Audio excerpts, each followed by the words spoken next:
Paul Felder loses to RDA in a decision loss. RDA asks for Michael Chandler, and so does Tony. Paul Felder, very, very, very good guy. He comes in on a 5-day notice, loses like 22 pounds. He saves the card essentially because that card didn't really have that many other fights. UFC has canceled better cards in the past. I don't think they would have. Did you hear what Felder said though? I don't think they would have canceled this card, but he stepped in and saved it. Sorry, what did Felder say? So what Felder said post fight, he's like he hadn't trained MMA in about 4 months. He was training for a triathlon, right? Yeah.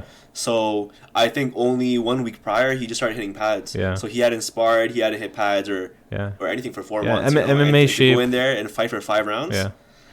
In order to get to MMA shape, you gotta go into MMA gyms and you gotta grapple and for at least 6 weeks. Yeah, like hitting pads is not gonna get you in shape. I know that he was training for a triathlon or something, which does help a lot, right, with your cardio. But does it exactly translate completely to MMA? Not exactly. Like other guys that train do triathlon training will be like the Diaz brothers. Yeah. So, but even then, those guys are always grappling, right? They're both black belts in jiu-jitsu, so they use that in conjunction, right? So for some people that might think like, oh, he was training a triathlon for a triathlon, right? Why wouldn't he be just in shape, right? Why would he gas out? Well, because it's more complicated than that.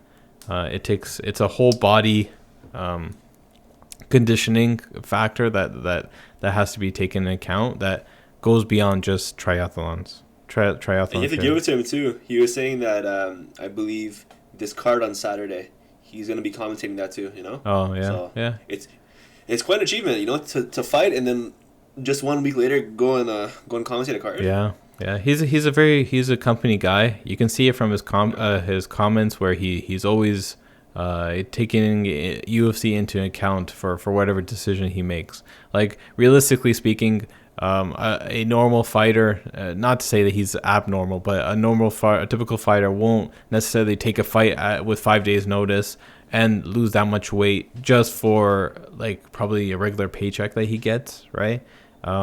He with the way that he speaks, he's very concerned and very thoughtful when it comes to the company itself and saving the company and making sure that he's always in good graces with the company. I just hope that he gets what he deserves in a positive way.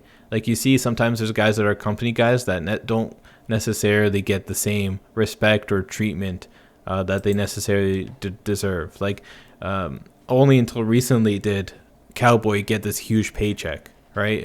Pay raise, and that was really because of Conor. But before then, this guy was taking fights on such short notice and killing himself and getting knocked out, and he would go on winning streaks and he would go on losing streaks. Like it's kind of hard to see when their commitment to that company goes a little bit too far sometimes. So I just want him to be treated like the way that he deserves to be treated.